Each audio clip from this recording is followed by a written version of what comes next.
¿Cómo están? En Chile Tributario vamos a meternos de lleno en un tema que es pero crítico para nuestra pega, el impuesto a la herencia.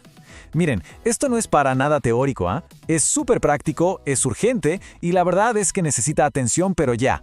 Así que vamos a desglosar las claves para que lo manejemos como corresponde. Y ojo, partimos con esta advertencia al tiro. ¿Por qué tan directos? Porque, seamos claros, las reglas del juego cambiaron.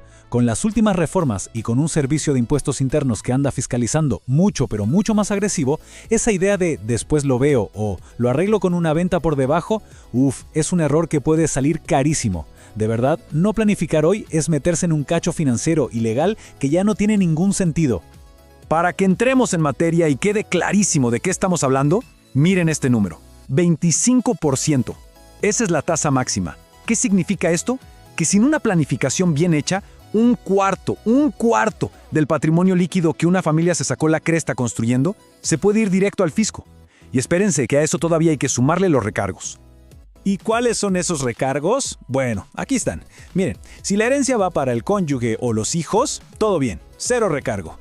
Pero si va para un hermano o un sobrino, ¡pum!, un 20% extra sobre el impuesto que ya calculamos. Y si ya es para un pariente más lejano o, no sé, un tercero, el castigo es brutal, un 40% más. Queda claro, ¿no? La ley protege al núcleo familiar directo y le pega fuerte a la dispersión del patrimonio. Bien, vamos a desmenuzar esto. Para dominar el impuesto hay que entender tres pilares fundamentales. No es tan complicado si lo ordenamos. Primero, el parentesco, que ya vimos que es clave. Segundo, cómo se calcula la masa líquida, o sea, sobre qué se paga. Y tercero, cómo operan las tasas. Y aquí va un concepto que es fundamental y que de verdad mucha gente pasa por alto. Ojo acá, lo que se grava no es el patrimonio que dejó el fallecido, ¿ok? Lo que se grava es el incremento patrimonial de quien recibe la herencia. Es decir, el fisco le cobra al heredero por el aumento de riqueza que está teniendo. Cada uno responde por su parte, por el beneficio que está recibiendo. Súper importante tenerlo claro. Miren, esta tabla lo resume perfecto. La palabra clave aquí es exención. Un hijo o el cónyuge tiene una exención personal de 50 UTA. Estamos hablando de cerca de 40 millones de pesos libres de polvo y paja. Recién después de eso empiezan a pagar. Pero un sobrino, en cambio, tiene apenas 5 UTAs de exención. Y un tercero, nada, cero. Cada peso que recibe paga impuesto. Y más encima con el recargo del 40%. La diferencia, como ven, es brutal. Bueno, una vez que aplicamos las exenciones, caemos en la tabla del impuesto, que es progresiva. Sencillo, mientras más se hereda, más alta es la tasa que se paga.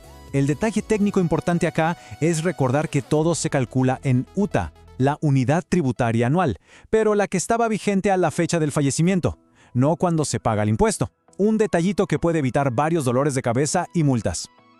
Ok, pregunta clave. ¿Sobre qué valor se paga este impuesto? Bueno, la ley aquí no se anda con chicas, es súper estricta. Para los bienes raíces, avalúo fiscal, punto. Para acciones en la bolsa, el promedio de los últimos 6 meses. Y mucho ojo con las sociedades familiares, porque el servicio anda muy encima fiscalizando que el valor de los derechos sociales sea realista. Y acá les presento al famoso impuesto fantasma, la presunción de menaje. ¿Qué es eso? La ley simplemente asume que el 20% del avalúo fiscal de la casa corresponde a muebles y te cobra impuesto por eso. Así de simple, aunque no sea verdad. Un impuesto sobre algo que quizás ni existe. Ya, vamos a lo práctico. ¿Qué hacemos cuando alguien fallece y no dejó testamento? Que, para que se hagan una idea, es como el 90% de los casos en Chile. El camino que hay que seguir es bien claro y ordenado. Son básicamente 3 pasos. Paso 1.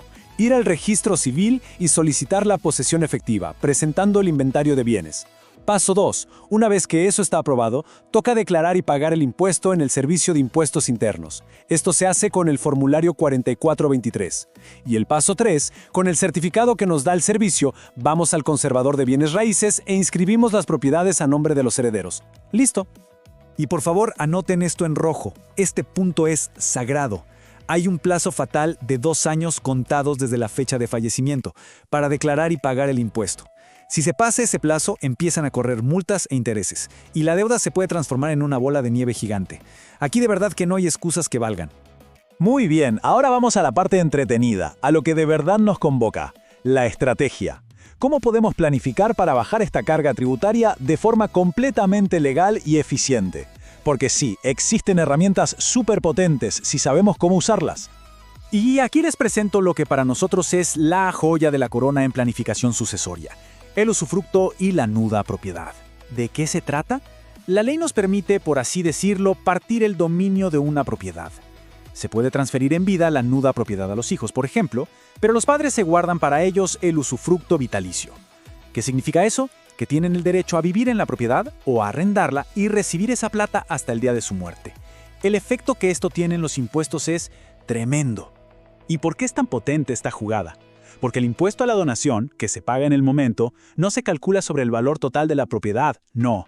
Se calcula solo sobre el valor de la nuda propiedad, que es mucho más bajo, y depende de la edad de la persona que se reserva el usufructo. Por ejemplo, si el padre tiene 65 años, la nuda propiedad vale solo un 60% del total. Y aquí viene la magia. Cuando esa persona fallece, el usufructo simplemente se extingue, desaparece, y el hijo se convierte en dueño completo automáticamente, sin pagar ni un peso de impuesto a la herencia por esa propiedad. Es una herramienta espectacular. Ojo aquí, que esta es una alerta súper importante.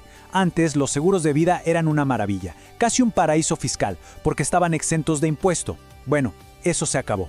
Desde febrero de 2022 la regla cambió. Los seguros que se contraten por después de esa fecha pagan impuesto a la herencia como cualquier otro activo.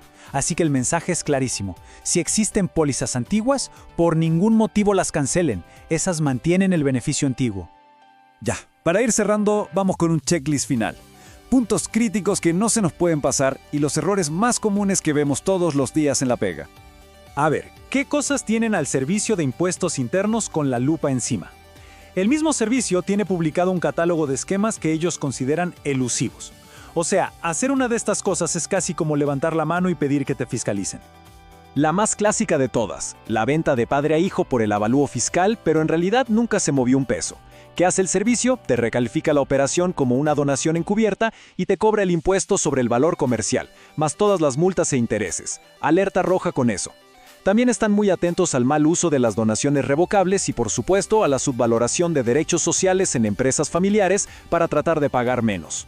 Y este es un problema súper práctico y a veces bien doloroso. El impuesto se paga en plata, en efectivo, no se paga con un pedazo de la casa. Entonces, si una familia hereda una propiedad de harto valor, pero no tiene la liquidez, ¿qué pasa?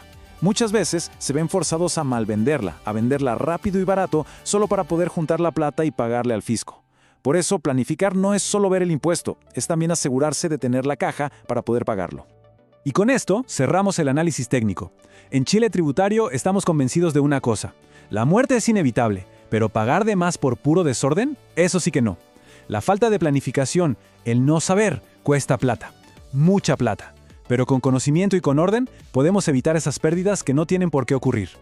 Bueno, sabemos que el tema de la herencia es denso, es complejo, pero la pega no para. Ahora se nos viene encima el desafío más grande del año para todos nosotros, la operación renta. Y como siempre, en Chile Tributario queremos estar ahí para apoyarlos en esa tarea. Justamente por eso diseñamos nuestro curso de renta empresarial. La idea fue simple: que fuera el más completo del mercado, pero a un costo que fuera accesible. ¿Qué incluye? Más de 100 videos que van directo al grano, sin cháchara. Más de 800 páginas de material técnico para que profundicen y, lo mejor, planillas Excel listas para usar y que facilitan un montón la pega. Y lo que para nosotros es lo más importante, el apoyo. Esto no es un curso de esos que uno compra y se las arregla solo. No. Nosotros damos apoyo total por correo y por WhatsApp para todas las dudas. Y no solo mientras dura el curso, sino que hasta junio de 2026. El curso actual ya partió, pero no se preocupen que estamos abriendo nuevas fechas constantemente. Toda la información la pueden encontrar en chiletributario.com/renta 2026. Muchas gracias por acompañarnos y que les vaya re bien.